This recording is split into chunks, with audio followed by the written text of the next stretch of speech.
কথায় আছে অন্ধকারে প্রদীপ প্রজ্বলিত করলে চতুর্দিক আলোকিত হয়। কিন্তু যদি এই প্রদীপ আমি সূর্যের আলোর সম্মুখে সকালবেলায় প্রজ্বলিত করে রেখে দিই, তাহলে কি হবে? আপনি বলবেন যে এটা করে তো কোনো লাভই হলো না। সূর্যের প্রকাশের সামনে এই প্রদীপ আসলে কিছুই নয়। এবার এই চিন্তা ভাবনা প্রত্যেক দিন করতে হবে, আর একটা অমূল্য শিক্ষা পেতে হবে। মনে করুন যে আপনি মহাপুরুষের সামনে বসে আছেন, কোনো মহাজ্ঞানীর সামনে। তাহলে সেই ব্যক্তির সামনে নিজের জ্ঞানের প্রদীপ প্রজ্বলিত করবেন না, নীরব থাকুন, আর সেই ব্যক্তির সূর্যের প্রকাশের মতো জ্ঞান প্রাপ্ত করুন। যতটা পারবেন জ্ঞান লাভ করুন। যদি এমন কোনো সময় এমন কোনো স্থানে আপনি আছেন যেখানে চতুর্দিক অন্ধকার, কারোর কাছেই জ্ঞান নেই, সেখানে নিজের জ্ঞানের প্রদীপ প্রজ্বলিত করুন। এমন করলে দুদিক থেকেই আপনার লাভ হবে। আপনার জ্ঞান প্রাপ্তিও হবে, আর জ্ঞানের সঠিক প্রয়োগও করতে পারবেন। আর এই মন প্রসন্ন হয়ে বলবে, রাধা রাধা। শক্তি শক্তি অর্জন করা এতটা কঠিন নয় যতটা শক্তি লাভ করার পরে সেই শক্তি সামলানো কঠিন হয়। কারণ যেই মানুষ শক্তি লাভ করে তার মনে গর্ববোধ জন্মায়, জন্মায় অহংকার, জন্মায় জেদ। তাই শক্তি প্রাপ্ত করার সাথে বিনম্র থাকাও অত্যন্ত আবশ্যক। আর এটা আমাদের শেখা উচিত বৃক্ষের থেকে। বৃক্ষ যা আমাদের ফল দেয়, বৃক্ষ যা যত ফল দেয় ততটাই ঝুঁকে যায়। আমরা পাথর মারি ওই বৃক্ষের থেকে ফল প্রাপ্ত করার জন্য। সেই পাথরের মার সহ্য করেও বৃক্ষ আমাদের ফল দেয়। কোনো গর্ববোধ নেই, কোনো অহংকার বোধ নেই, আর সেই জন্য এই বৃক্ষের পুজো করা হয়। এটাই হলো মাহাত্ম্য শক্তির সাথে বিনম্রতা। যদি এই শক্তি সৃজন করে থাকে, সাহায্য করে থাকে, সম্বল হয়ে থাকে, তবেই সেই শক্তি উপযুক্ত। আর নয়তো সেই শক্তি একদিন আপনাকে আসক্ত অবশ্যই করবে। তাহলে শক্তি অবশ্যই অর্জন করুন, কিন্তু তার সাথে সেই শক্তি সামলানোর মতো বিবেকও আপনাকে অবশ্যই জাগ্রত করতে হবে। তাহলে আসুন আমার সাথে ভালোবেসে বলুন, রাধা রাধা। কথায় আছে যে এমন কোনো অক্ষর নেই যার দ্বারা কোনো মন্ত্র হয় না। এমন কোনো বনস্পতি নেই যা নিজেই একটা ঔষধি নয়। পৃথিবীর এমন কোনো ব্যক্তি নেই যার মধ্যে কোনো যোগ্যতা থাকে না। শুধু প্রয়োজন হলো যে ব্যক্তিকে আমরা খুঁজে চলেছি তাকে সঠিকভাবে চিনে নেওয়া। যদি তার যোগ্যতা, তার বিশেষত্ব আমরা বুঝতেই না পারি, তাহলে আর লাভ কি রইল? এই সংসারে এমন অনেক ব্যক্তি রয়েছেন যারা ছোট ছোট অসফলতার কারণে আপনাকে এটা বলে দেবে যে আপনি কোনো কাজের নন, আপনি হলেন মূর্খ, আপনি কিছুই করতে পারবেন না। এইসব কথায় কখনোই বিশ্বাস করবেন না, কারণ আপনি এবং প্রত্যেকটি জীব এই পরমাত্মা এবং এই প্রকৃতির সৃষ্টি, যা অত্যন্ত বিশেষ। যদি আপনাকে উদাহরণ দিই, তাহলে একদিকে আছে তরোয়াল, একটা বড় লম্বা তরোয়াল, যার দ্বারা যুদ্ধ করা যায়, জয়লাভ করা যায়। আর অন্যদিকে রয়েছে একটা ছোট্ট সূচ। কিন্তু যে কাজ একটা ছোট্ট সূচ করতে পারে তা একটা তরোয়াল দ্বারা সম্ভব নয়। এর অর্থ হলো এটাই যে প্রত্যেকটা রচনা অত্যন্ত অমূল্য এবং অত্যন্ত বিশেষ হয়। তাহলে বিশ্বাস রাখুন যে আপনি অত্যন্ত বিশেষ একজন, আর প্রেমের সাথে বলুন, রাধা রাধা। এই সংসারে আমরা প্রকাশ কোথা থেকে পাই? এর উত্তর বড়ই সরল। ভোরে যখন সূর্যোদয় হয় তখন প্রকাশের কিরণ আমাদের ঘরে এসে পৌঁছয়। এইভাবেই আমরা প্রকাশ লাভ করি। এবার এই প্রকাশের আলোতেই আমরা সারাদিনের কাজ সম্পন্ন করি। সন্ধে হয়ে যায়, সূর্যাস্ত হয়ে যায়, আর আমাদের ঘর যাতে অন্ধকার না হয় তার জন্য আমরা একটা প্রদীপ প্রজ্বলিত করি। এটাই ঘটে আমাদের জীবনেও। এবার প্রবাহমান আয়ুর সাথে আমরা আমাদের অন্তরে যদি একটা প্রদীপ প্রজ্বলিত করে নিই, তাহলে বিষয়টাই অন্যরকম হবে। এবার আপনি বলবেন কোন প্রকাশের কথা বলছি যা আমাদের অন্তরে জাগ্রত করা সম্ভব? আমাদের আত্মার মাঝে প্রেমের প্রকাশ জাগ্রত করার কথা বলছি। কারণ আমাদের এই জীবন এও হলো দিনের আলোর মতো। আজ প্রকাশ আছে, কিন্তু কোনোদিন অবশ্যই অস্ত হবে। কিন্তু অস্ত হবার আগে যদি আমরা আমাদের আত্মার মাঝে প্রেমের এই প্রকাশ উজ্জ্বলিত করে নিই, তাহলে আমাদের সন্ধ্যাকালও আমরা আনন্দে এবং প্রেমে যাপন করব। তাহলে আসুন আর আমার সাথে ভালোবেসে বলুন, রাধা রাধা। ঘড়িটা দেখুন, ছোট ছোট রেশম দ্বারা তৈরি, এটা সরু সুতো দ্বারা তৈরি হয়েছে এটা, আর এ অত্যন্ত কোমলও বটে। আর আপনি চাইলে এটা সোজাও করে দিতে পারেন, আর চাইলে এটা বেঁকিয়েও দিতে পারেন, আর যদি চান তাহলে এটা গোল গোল করে বেঁধে কোথাও রেখেও দিতে পারেন। এবার এই কোমল দড়ি যদি কোনো নিষ্ঠুর কঠিন পাথরে বারংবার জড়িয়ে দেওয়া হয়, তাহলেও তাকেও কাটতে পারে, নিজের ছাপ ছেড়ে যেতে পারে, সেটার আকারও বদলে ফেলতে পারে। এবার এর কারণ কি? এর কারণ হলো অভ্যাস আর নিরন্তর প্রচেষ্টা। যদি আপনিও চেষ্টা করেন আর নিরন্তর কর্ম করে যান, তাহলে আপনার প্রারব্ধ পাথরের মতো কঠিনই হোক না কেন, তাতে ভাঙন ধরিয়েও আপনি নিজের লক্ষ্যে অবশ্যই পৌঁছতে পারবেন। একটা গুরুত্বপূর্ণ কথা মনে রাখবেন, সুকর্মের অভ্যাস আর নিরন্তর প্রয়াস, এই হলো সাফল্যের মন্ত্র। তাহলে জীবনে এই মন্ত্র আনুন আর আমার সাথে ভালোবেসে বলুন, রাধা রাধা। জীবনে যখন কোনো ব্যক্তি নিজের লক্ষ্য প্রাপ্তির জন্য নিরন্তর পরিশ্রম করতে থাকেন, চেষ্টা করতে থাকেন, তখন তিনি কষ্ট অনুভব করেন, কখনো শারীরিক কষ্ট, কখনো মানসিক কষ্ট। এবার উনি এটা ভাবতে থাকেন যে আমি কি উচিত করছি নাকি অনুচিত করছি। কারণ অন্যদিকে এমন একজন ব্যক্তিও আছেন যিনি একদমই পরিশ্রম চেষ্টা করছেন না। তিনি মদিরা পান করেন, বিলাসিতায় জীবন কাটান, অলস প্রকৃতির হয়ে ওঠেন, নিদ্রাতে বিলীন হয়ে থাকেন আর ভাবেন যে তিনি সুখ লাভ করছেন। কিন্তু এরকম কেন হয়? কারণ যখন আমরা সৎ পথে থাকি, উচিত পথে চলি, লক্ষ্য প্রাপ্ত করার জন্য চেষ্টা করতে থাকি, তখন আমাদের ভেতরে থাকা নেতিবাচক শক্তি এবং পাপ এই দেহকে ত্যাগ করে দেয়। আর এই অনুভূতিটাই আমাদের দুঃখের অনুভূতি দেয়, কষ্ট দেয়। এবার সেখানে যদি আমরা কুপথে চলি, অনুচিত পথে চলতে থাকি, তাহলে আমাদের ভেতরে থাকা পুণ্য এবং ধনাত্মক শক্তি আমাদের দেহ ত্যাগ করে দেয়। আর এই অনুভূতির কারণেই আমরা সুখ অনুভব করি। কিন্তু কখনো ভাববেন যে এই সুখ বেশি সময় পর্যন্ত থাকে না। সেই জন্য সবসময় মনে রাখবেন, যদি আপনি জানেন যে এটাই আপনার লক্ষ্য, এটাই উচিত পথ, শুভ পথ, তাতে নিরন্তরভাবে এগিয়ে যেতে চেষ্টা করতে থাকুন। এই কষ্ট আপনাকে সুখের পরাকাষ্ঠায় কখন পৌঁছে দেবে তা আপনি জানতেই পারবেন না। আসুন আমার সাথে ভালোবেসে বলুন, রাধা রাধা। আপনি কখনো কোনো বাজকে নিজের বাসা বানাতে দেখেছেন? এই বাজ যখনই কোনো বাসা বানায়, তখন উঁচু গাছের ডালে বা কোনো পর্বতের শিখরে বাসা বানায়, অনেক উচ্চতায়, আর সেখানে তার সন্তানও জন্মগ্রহণ করে। যখন এই সন্তানেরা জন্মায়, তখন এই বাজ খুবই ভালোবেসে এবং খুব সাবধানে এদের পালন পোষণ করে, নিজের ঠোঁট দিয়ে তাদের ঠোঁটে খাবার পরিবেশন করে। কিন্তু যেই সেই সন্তানেরা হৃষ্টপুষ্ট হয়ে যায় এবং সেই কথা বাজ নিজে বুঝতে পেরে যায়, সেই বাজ নিজেই সেই বাসা ছিন্ন ভিন্ন করে দেয়। সেই সন্তান যাদের সবেমাত্র ডানা গজিয়েছে, কিভাবে উঠতে হয় তারা জানে না, সেই সন্তানগুলিকে উচ্চতা থেকে ঠেলে দেয়। সেই সন্তান প্রথমে ভয়ভীত হয়ে যায়। তারা সামনে মৃত্যুকে দেখতে পেয়ে ভয়ের কারণে তাদের ডানা ঝাপটাতে থাকে, আর সেই প্রক্রিয়াতেই সেই সন্তানগুলি উড়তে শুরু করে দেয়। এবার এই ঘটনায় আমরা কি শিক্ষা পেতে পারি?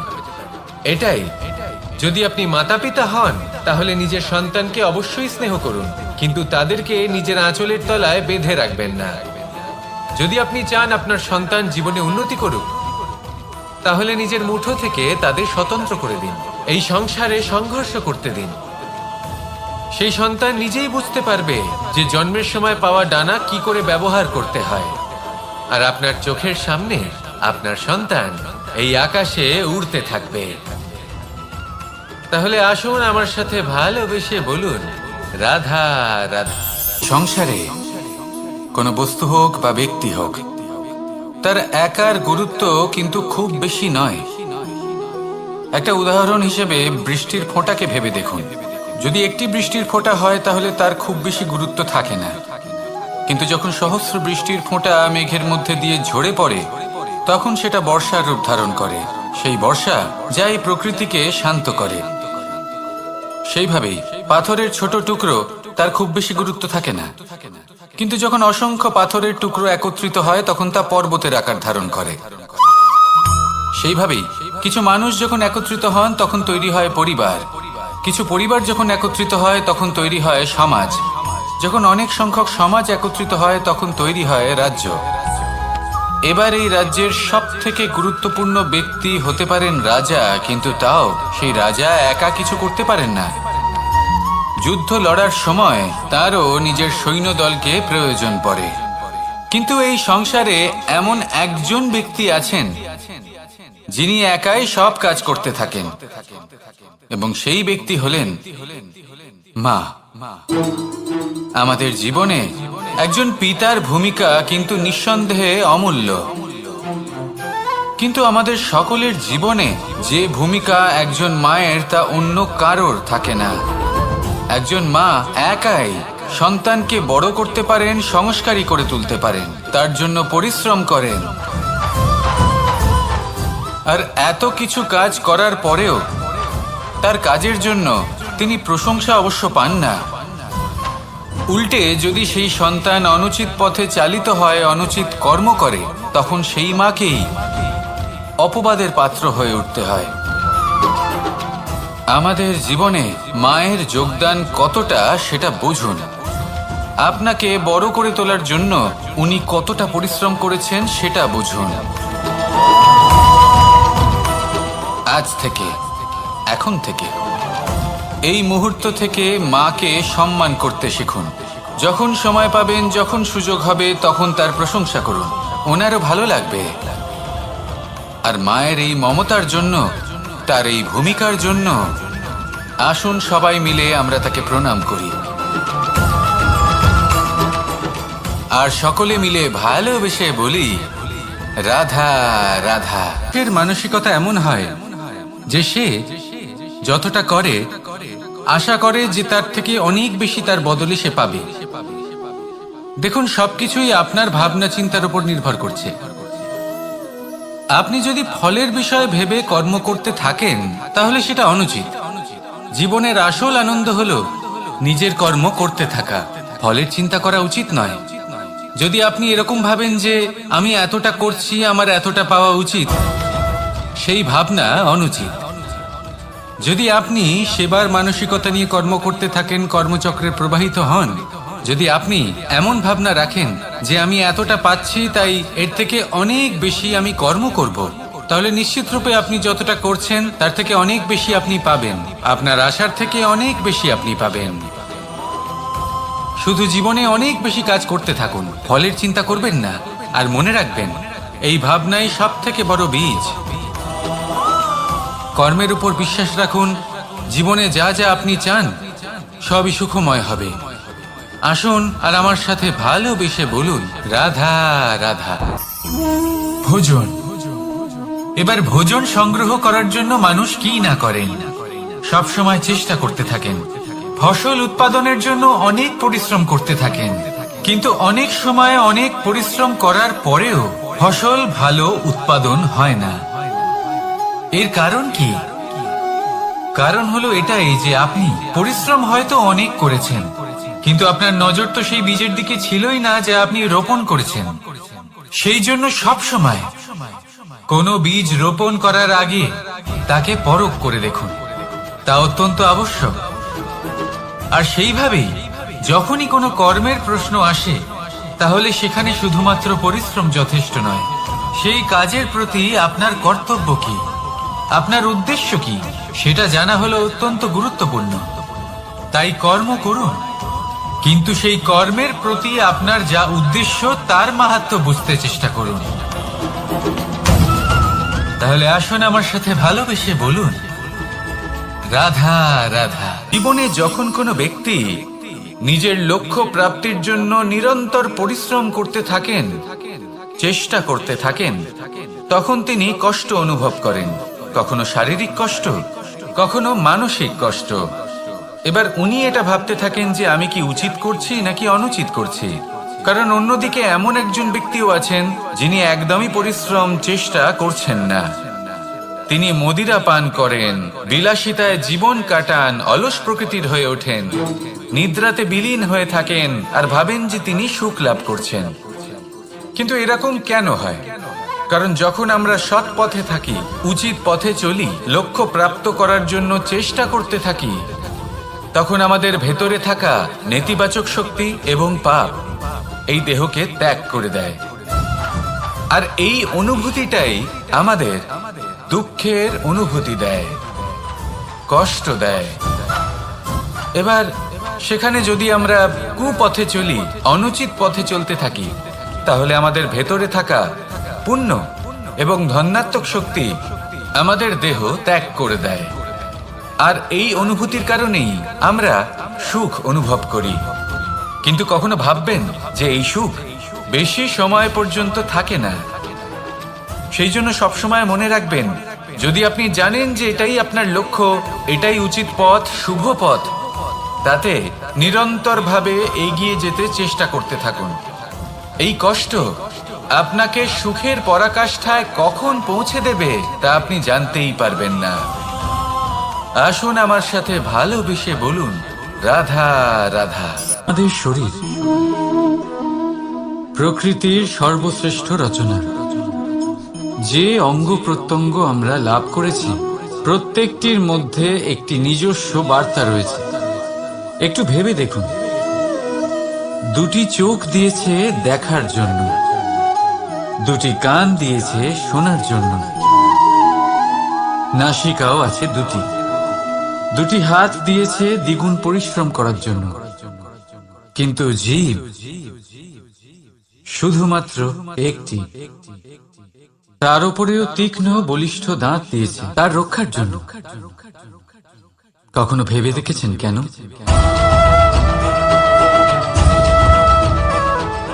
কারণ শব্দ আর শব্দের প্রয়োগ মানুষের সবচেয়ে বড় অস্ত্র, যার প্রয়োগ যত ভেবেচিন্তে করা যায়, মানুষ তার জীবনে ততটাই উপরে উঠতে পারে।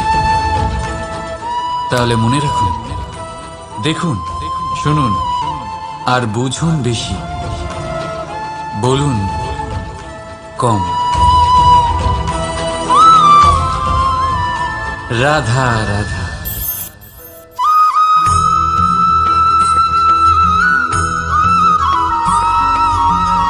এই সংসারে কোনো বস্তু হোক বা ব্যক্তি হোক, তার একার গুরুত্ব কিন্তু খুব বেশি নয়। একটা উদাহরণ হিসেবে বৃষ্টির ফোঁটাকে ভেবে দেখুন। যদি একটি বৃষ্টির ফোঁটা হয় তাহলে তার খুব বেশি গুরুত্ব থাকে না। কিন্তু যখন সহস্র বৃষ্টির ফোঁটা মেঘের মধ্যে দিয়ে ঝরে পড়ে, তখন সেটা বর্ষার রূপ ধারণ করে। সেই বর্ষা যা এই প্রকৃতিকে শান্ত করে। সেইভাবেই পাথরের ছোট টুকরো, তার খুব বেশি গুরুত্ব থাকে না। কিন্তু যখন অসংখ্য পাথরের টুকরো একত্রিত হয়, তখন তা পর্বতের আকার ধারণ করে। সেইভাবেই কিছু মানুষ যখন একত্রিত হন, তখন তৈরি হয় পরিবার। কিছু পরিবার যখন একত্রিত হয়, তখন তৈরি হয় সমাজ। যখন অনেক সংখ্যক সমাজ একত্রিত হয়, তখন তৈরি হয় রাজ্য। এবার এই রাজ্যের সব থেকে গুরুত্বপূর্ণ ব্যক্তি হতে পারেন রাজা, কিন্তু তাও সেই রাজা একা কিছু করতে পারেন না। যুদ্ধ লড়ার সময় তারও নিজের সৈন্যদলকে প্রয়োজন পড়ে। কিন্তু এই সংসারে এমন একজন ব্যক্তি আছেন যিনি একাই সব কাজ করতে থাকেন, এবং সেই ব্যক্তি হলেন মা। আমাদের জীবনে একজন পিতার ভূমিকা কিন্তু নিঃসন্দেহে অমূল্য, কিন্তু আমাদের সকলের জীবনে যে ভূমিকা একজন মায়ের তা অন্য কারোর থাকে না। একজন মা একাই সন্তানকে বড় করতে পারেন, সংস্কারী করে তুলতে পারেন, তার জন্য পরিশ্রম করেন। আর এত কিছু কাজ করার পরেও তার কাজের জন্য তিনি প্রশংসা অবশ্য পান না। উল্টে যদি সেই সন্তান অনুচিত পথে চালিত হয়, অনুচিত কর্ম করে, তখন সেই মাকেই অপবাদের পাত্র হয়ে উঠতে হয়। আমাদের জীবনে মায়ের যোগদান কতটা সেটা বুঝুন। আপনাকে বড় করে তোলার জন্য উনি কতটা পরিশ্রম করেছেন সেটা বুঝুন। আজ থেকে, এখন থেকে, এই মুহূর্ত থেকে মাকে সম্মান করতে শিখুন। যখন সময় পাবেন, যখন সুযোগ হবে, তখন তার প্রশংসা করুন, ওনারও ভালো লাগবে। আর মায়ের এই মমতার জন্য, তার এই ভূমিকার জন্য আসুন সবাই মিলে আমরা তাকে প্রণাম করি, আর সকলে মিলে ভালোবেসে বলি, রাধা রাধা।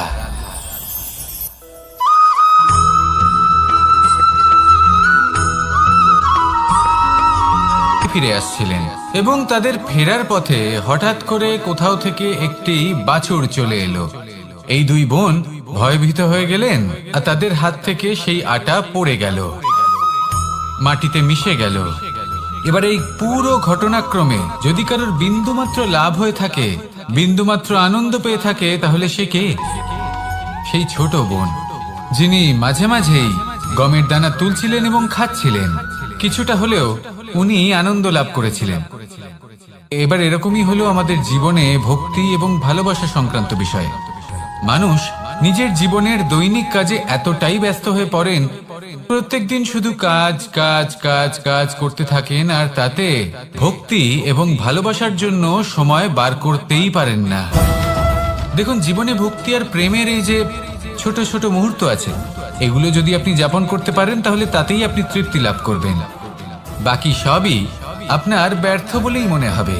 জীবনে যখনই আপনি কোনো কাজ করবেন, ঈশ্বরের প্রতি সমর্পিত হয়ে সেই কাজ করুন। আর যখনই সময় পাবেন, তাহলে সেই সময় নিজের আপনজনদের দিন, যাদের আপনি ভালোবাসেন, তাদের প্রতি যত্নবান হন, তাদের শুভাকাঙ্ক্ষী হন। এই প্রেম আর ভক্তির ছোট ছোট মুহূর্তগুলো আপনার জীবনকে চরিতার্থ করে তুলবে। আসুন আমার সাথে ভালোবেসে বলুন, রাধা রাধা।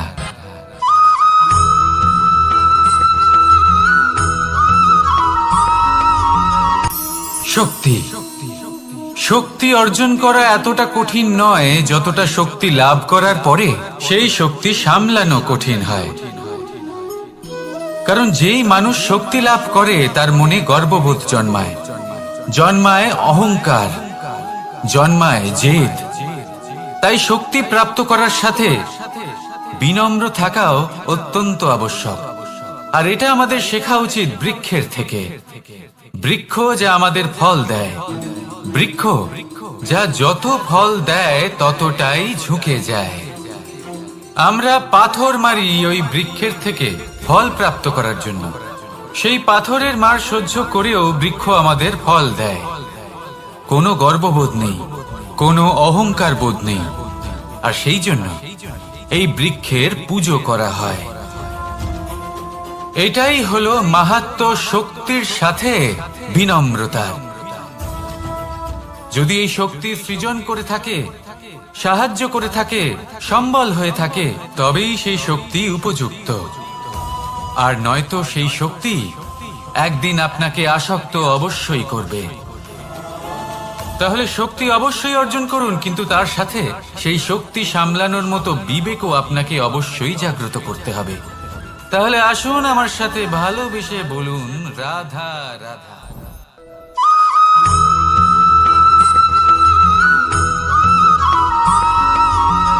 যখন আমরা কোনো বনে প্রবেশ করি, তখন এই সবুজ ঘাস দেখে, এই কোমল ঘাস দেখে আমাদের মন প্রফুল্ল হয়ে ওঠে। ভিন্ন ভিন্ন প্রজাতির ফুল, ভিন্ন ভিন্ন রঙের ফুল দেখে এই মন আনন্দে ভরে ওঠে। এখানে শিশুরা আনন্দ লাভ করে, বড়রা ভোজন গ্রহণ করেন, কথাবার্তা বলেন, হাঁটাহাঁটি করে বেড়ান। এবার ভেবে দেখুন, যখন এই উপবনের নির্মাণ হয়েছিল সেই সময় যদি এই মাটিকে সঠিকভাবে খনন না করা হতো, যদি তাতে সঠিকভাবে বীজ রোপণ না করা হতো, যদি কোনো সংঘর্ষ না হতো, পরিশ্রম না করা হতো, যদি চলতে চলতে পায়ে কাঁটা না বিঁধে যেত, তাহলে এই সুন্দর বন দেখে আমরা কি এই আনন্দ লাভ করতে পারতাম? কখনোই নয়। ধরুন কোনো নদীর তটে সুন্দর একটি বন আছে, সেই বনের আনন্দ লাভ করতে গেলে আপনাকে সেই নদী পার করতেই হবে। যদি সুখের নদীর কাছে পৌঁছতে চান, তাহলে তটে যে কাঁটা রয়েছে সেগুলোর সাথে সংঘর্ষ করতেই হবে। এই সংসারে যদি আপনি সুখ লাভ করতে চান, তাহলে সুখ লাভের এই যাত্রা শুরু করতে হবে সংঘর্ষ দ্বারা। তাহলে সংঘর্ষকে স্বাগত জানান, এর পেছনেই সুখ রয়েছে যা আপনার জন্য অপেক্ষা করছে। এবার হাসুন আর আমার সাথে ভালোবেসে বলুন, রাধা।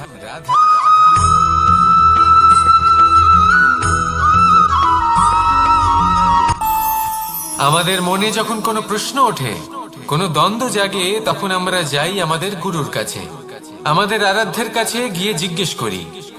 এইভাবেই একদিন আমি পৌঁছলাম আমার আরাধ্যের কাছে, আমার মহাদেবের কাছে, আর ওনাকে প্রশ্ন করলাম যে মহাদেব, জীবনে আনন্দ পাওয়ার, উৎসব পালনের, প্রেম ভাগ করে নেবার, জীবনকে উপভোগ করে নেওয়ার সর্বশ্রেষ্ঠ সময় কোনটা?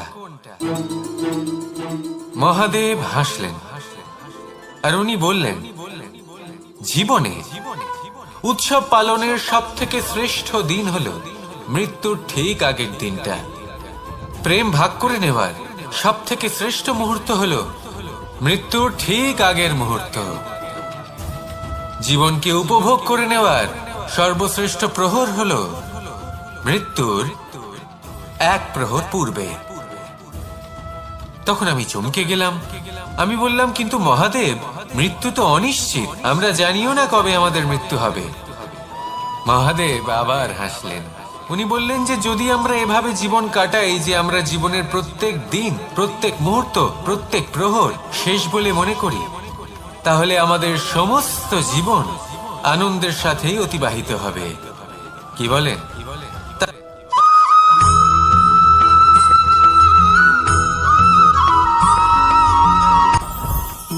জীবনে কিছু শেখা অত্যন্ত গুরুত্বপূর্ণ। এবার কি কি শিখতে হবে সেই সব শেখানোর জন্য অনেক শিক্ষক রয়েছেন, কিন্তু কি শিখবেন না আর কি করবেন না, এটা আমাদের নিজের অভিজ্ঞতা দিয়ে শিখতে হয়। কিন্তু তার মানে এটা নয় যে যদি আপনাকে শিখতে হয় যে আগুনের তাপ কতটা, আপনাকে আগুনের মধ্যে হাত দিতে হবে। না, অন্য কারোর অভিজ্ঞতা দ্বারাও শিখতে পারেন। প্রশ্ন শুধুমাত্র একটাই যে আপনি কি শিখতে চান নাকি চান না। যদি আপনি এটাই ভাবেন যে আমি শুধুই নিজের অভিজ্ঞতা দ্বারাই শিখতে চাই, তাহলে জীবনকাল ছোট মনে হবে, অনেক কিছুই শিখতে পারবেন না। তাই নিজের সাথে সাথে বড়দের অভিজ্ঞতা দ্বারাও শেখা শুরু করে দিন। এই সংসারের অভিজ্ঞতা দ্বারা শিখতে শুরু করে দিন। আর এটা নিশ্চিত রূপে শেখা আবশ্যক যে কখন কি করবেন না, কোথায় থামতে হবে আর কোথায় থামবেন না। তাহলে আসুন আর আমার সাথে ভালোবেসে বলুন, রাধা রাধা।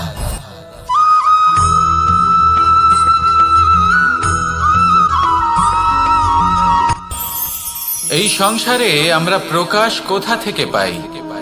এর উত্তর বড়ই সরল। ভোরে যখন সূর্যোদয় হয় তখন প্রকাশের কিরণ আমাদের ঘরে এসে পৌঁছয়। এইভাবেই আমরা প্রকাশ লাভ করি। এবার এই প্রকাশের আলোতেই আমরা সারাদিনের কাজ সম্পন্ন করি। সন্ধে হয়ে যায়, সূর্যাস্ত হয়ে যায়, আর আমাদের ঘর যাতে অন্ধকার না হয় তার জন্য আমরা একটা প্রদীপ প্রজ্বলিত করি। এটাই ঘটে আমাদের জীবনেও। এবার প্রবাহমান আয়ুর সাথে আমরা আমাদের অন্তরে যদি একটা প্রদীপ প্রজ্বলিত করে নিই, তাহলে বিষয়টাই অন্যরকম হবে। এবার আপনি বলবেন, কোন প্রকাশের কথা বলছি যা আমাদের অন্তরে জাগ্রত করা সম্ভব? আমাদের আত্মার মাঝে প্রেমের প্রকাশ জাগ্রত করার কথা বলছি, কারণ আমাদের এই জীবন এও হলো দিনের আলোর মতো।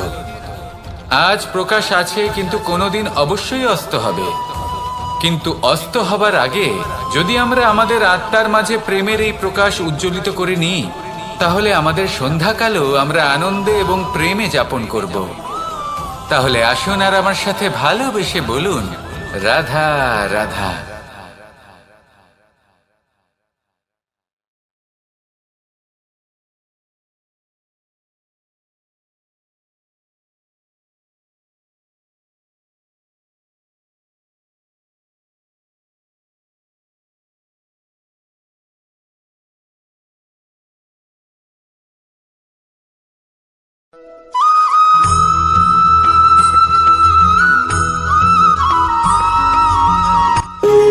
যখন মানুষের মৃত্যু হয় তখন কি হয়?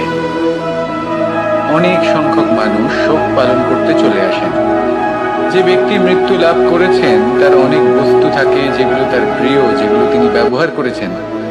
তার শয্যা, তার বস্ত্র, তার আভূষণ সবকিছু তার থেকে বিচ্ছিন্ন করা হয় এবং খালি হাতে তাকে শ্মশানের উদ্দেশ্যে রওনা করা হয়। আমি আপনাকে এই প্রশ্ন করতে চাই, আপনি এই সংসারে কি অর্জন করেছেন? ধন সম্পত্তি, বস্ত্র, আভূষণ, এই সব কিছু যে আপনি অর্জন করেছেন, আপনার মৃত্যুর পরে তা আপনার থেকে দূর হয়ে যাবে। এর উত্তর হলো একটাই, আপনার কর্ম। শুধু সেটাই আছে যা একান্ত আপনার, আর শুধু সেটাই এই সংসার থেকে চলে যাওয়ার পরেও সংসারেই জীবিত থাকবে। যদি আপনি দুষ্কর্ম করেন, তাহলে এই সংসার আপনাকে একটি অনুচিত উদাহরণ হিসেবে মনে রাখবে যে এই ব্যক্তি খুব পাপী ছিল, অনুচিত কর্ম করতেন। যে পথে তিনি চলেছেন সেই পথে কারোর চলা উচিত নয়। সেখানেই যদি আপনি সৎকর্ম করেন, তাহলে সংসার চিরকাল এটাই বলবে যে খুব ভালো মানুষ ছিলেন, সবাইকে ভালোবাসতেন, সবাইকে সাহায্য করতেন, আমার খুব প্রিয় মানুষ ছিলেন। এটাই হলো শ্রেষ্ঠ কর্ম। সেই জন্য জীবনে শুধুমাত্র ধন সম্পত্তি, আভূষণ এই সব অর্জন করতে গিয়ে নিজের মনোনিবেশ করবেন না। শ্রেষ্ঠ কর্ম করুন। সংসার থেকে চলে যাওয়ার পরেও এই কর্মই এই সংসারে আপনাকে জীবিত রাখবে। আসুন আমার সাথে ভালোবেসে বলুন, রাধা রাধা।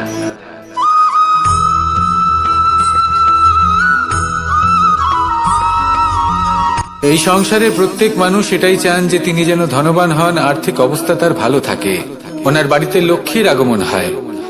কিন্তু সেটা হবে কি করে, সেটাই হলো প্রশ্ন। কেউ বলেন যে যদি পরিশ্রম করো তাহলে ধন অর্জন সম্ভব, কেউ বলেন যে যদি বিদ্যা লাভ হয় তবেই ধন অর্জন সম্ভব, কেউ বলেন যে যদি বলশালী হও তবেই সম্পন্ন থাকবে।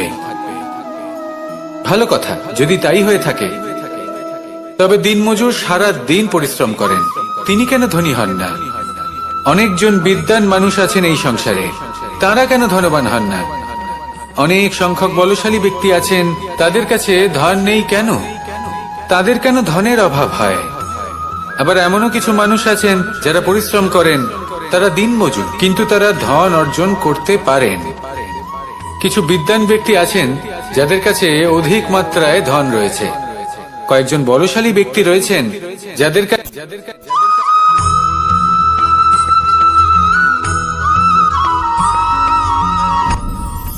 আপনি কি কখনো কোনো জলের ধারা দেখেছেন? তার সামনে যতই মাটি থাকুক না কেন, যতই কাদা থাকুক না কেন, যখন এই জলের ধারা বইতে আরম্ভ করে দেয়, তাহলে নিজের মনের, নিজের ভাবনার, নিজের জীবনের যত অনাবশ্যক তত্ত্ব আছে, অনুপযোগী অংশ রয়েছে, অর্থাৎ অপরিষ্কার অংশ রয়েছে, তা নিজে থেকেই নির্মল হয়ে উঠবে।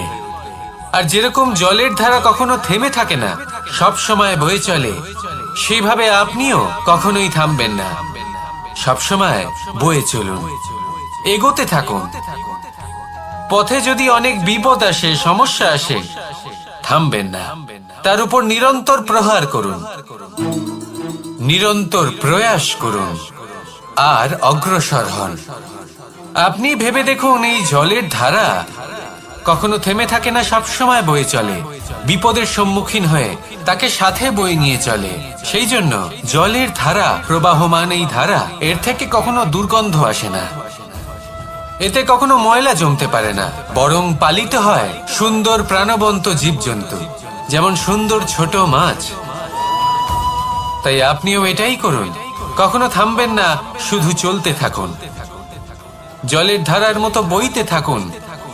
আপনি আপনার লক্ষ্য অবশ্যই খুঁজে পাবেন, আর তার সাথে নিজের অন্তরের যে মালিন্য রয়েছে তা আপনি নিজেই নিজের থেকে দূরে করে দেবেন। তাহলে আসুন আর আমার সাথে ভালোবেসে বলুন, রাধা রাধা।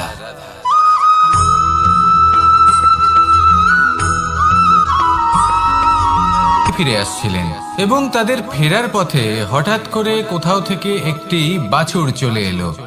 এই দুই বোন ভয়ভীত হয়ে গেলেন, আর তাদের হাত থেকে সেই আটা পড়ে গেল, মাটিতে মিশে গেল। এবার এই পুরো ঘটনাক্রমে যদি কারোর বিন্দুমাত্র লাভ হয়ে থাকে, বিন্দুমাত্র আনন্দ পেয়ে থাকে, তাহলে সে কে? সেই ছোট বোন, যিনি মাঝে মাঝেই গমের দানা তুলছিলেন এবং খাচ্ছিলেন। কিছুটা হলেও উনি আনন্দ লাভ করেছিলেন। এবার এরকমই হলো আমাদের জীবনে ভক্তি এবং ভালোবাসা সংক্রান্ত বিষয়। মানুষ নিজের জীবনের দৈনিক কাজে এতটাই ব্যস্ত হয়ে পড়েন, প্রত্যেকদিন শুধু কাজ কাজ কাজ কাজ করতে থাকেন, আর তাতে ভক্তি এবং ভালোবাসার জন্য সময় বার করতেই পারেন না। দেখুন, জীবনে ভক্তি আর প্রেমের এই যে ছোট ছোট মুহূর্ত আছে, এগুলো যদি আপনি যাপন করতে পারেন, তাহলে তাতেই আপনি তৃপ্তি লাভ করবেন। বাকি সবই আপনার ব্যর্থ বলেই মনে হবে। জীবনে যখনই আপনি কোনো কাজ করবেন, ঈশ্বরের প্রতি সমর্পিত হয়ে সেই কাজ করুন। আর যখনই সময় পাবেন, তাহলে সেই সময় নিজের আপনজনদের দিন, যাদের আপনি ভালোবাসেন, তাদের প্রতি যত্নবান হন, তাদের শুভাকাঙ্ক্ষী হন। এই প্রেম আর ভক্তির ছোট ছোট মুহূর্তগুলো আপনার জীবনকে চরিতার্থ করে তুলবে। আসুন আমার সাথে ভালোবেসে বলুন, রাধা রাধা।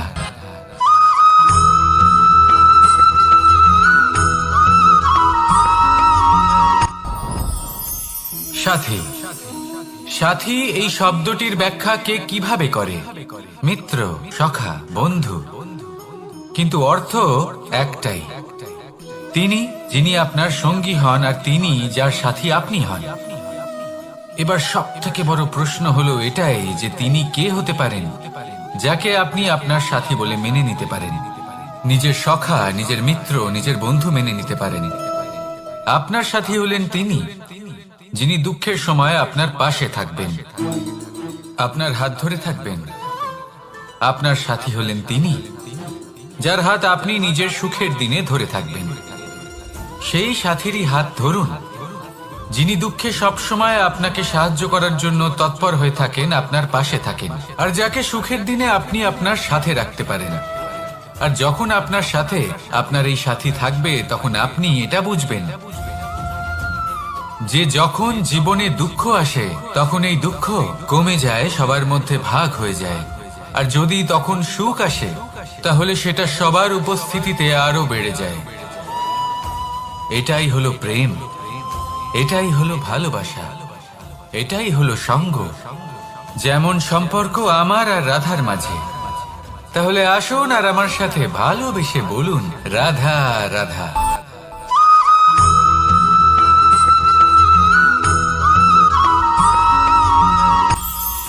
এটা হলো ধান গাছ। এর থেকে যে চাল উৎপন্ন হয় তা মানুষ গ্রহণ করেন। আর এটা কি? এ হলো জংলি ঘাস। একবার ভেবে দেখুন, যদি এই জংলি ঘাস ধান গাছের আশেপাশে থাকে, তাহলে কি হবে?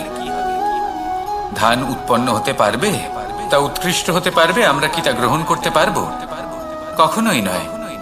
এই জংলি ঘাস ধানকে নষ্ট করে দেবে, কিন্তু নিজে জীবিত থাকবে। এটাই হলো আজকের শিক্ষা।